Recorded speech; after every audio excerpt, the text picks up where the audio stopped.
Gente, na parte anterior, como vocês viram, o Lorenzo acordou e chorou. Então, isso era mais ou menos umas 4, 5 horas da tarde. Agora já são 10h30 da noite e só agora eu consegui voltar para terminar de gravar a aula para vocês. Então, na parte anterior, a gente estava aqui falando sobre esses temas que eram comuns a todos os textos desse período do arcadismo.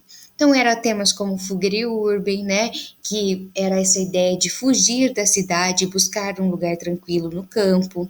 Carpe diem, viver o dia, a gente não pode prever o amanhã, o ontem estava muito ruim, então vamos viver o hoje, né? Locus amoenos, lugar agradável, vamos apreciar lugares prazerosos, calmos e que tem equilíbrio, que não tenha conflito, porque chega de conflito, né? Áurea mediocritas, mediocridade áurea, vamos, a beleza, a felicidade está no que é simples. A gente não precisa de muita riqueza, não precisa de tanta coisa para ser feliz. Esses temas eram comuns à maioria das poesias desse período. Estou falando poesias por quê? Porque os tipos de texto desse período, no geral, eram textos poéticos. A maioria, ou todos, se não me engano, eram poesias. Tá? Então, quando a gente fala de literatura do arcadismo, a gente está falando de poesia. Diferente de depois a gente vai ver no romantismo que tem bastante prosa, lá no realismo também tem prosa. Diferente lá do humanismo que tinha teatro. Então, é um gênero muito típico do arcadismo a poesia, justamente porque eles fazem aquela retomada lá das poesias que os pastores escreviam lá na Grécia, na Arcádia da Grécia, que essa é a pegada aqui. Então a gente tinha poesia lírica, que no geral eram éclogas, sonetos, odes e liras. Vamos lembrar, o soneto a gente já aprendeu aqui, que eram aqueles poemas em 2 quartetos, 2 tercetos. Quartetos eram versos com 4, estrofes com 4 versos, tercetos, estrofes com 3 versos. Baseadas na poesia pastoril, que era essa poesia lá da Grécia. Poesia épica. Destaque para a poesia ácade em língua portuguesa, por ser uma espécie de continuidade da época de Camões. Então, a poesia épica, ela vai ser bem típica porque aqui a gente está falando do sistema literário do arcadismo como um todo.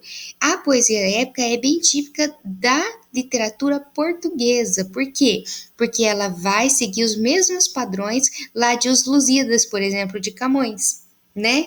Então, que tem ali um prólogo, depois tem todo o desenvolvimento, né? Enfim, eu não lembro direitinho a estrutura, depois a gente retoma. Poesia satírica. O que era a poesia satírica? Ela vinha com conteúdo crítico, né? Ironizava as figuras de alto poder e também tinha outras funções, no geral, políticas. Essa poesia satírica é muito importante para a gente, porque o Tomás Antônio Gonzaga vai fazer exatamente esse tipo de poesia criticando o governo de Minas. E é nas cartas chilenas, que é o gênero que a gente vai estudar aqui e que cai no PAS, cai em vestibulares e é bastante cobrado nessas provas. Vamos pensar então no contexto que estava acontecendo em Portugal. Na página 48 vai falar um pouquinho sobre isso. Então, nesse momento que estava lá na Europa acontecendo Revolução Industrial, estava acontecendo a Revolução Francesa, o que estava acontecendo em Portugal? Portugal acumulava muita riqueza, né? E tinha uma estrutura próxima ao centro de prestígios europeus. Por que ele acumulava muita riqueza? Porque ele tinha se tornado ali independente da Espanha e estava conquistando muitas riquezas aqui do Brasil, né? Nesse período, por conta do ouro que ele trazia do Brasil e ia para Portugal. Buscava-se a modernização por meio de uma visão de mundo liberal. Então, a gente estava num momento em que ali estava reforma contra reforma, né? E a igreja tentando se impor de uma forma muito autoritária, e o governo, depois a gente vai ver que é o Marquês de Pombal aqui, ele tenta tirar um pouco desse poder da igreja. Fala, calma lá, gente.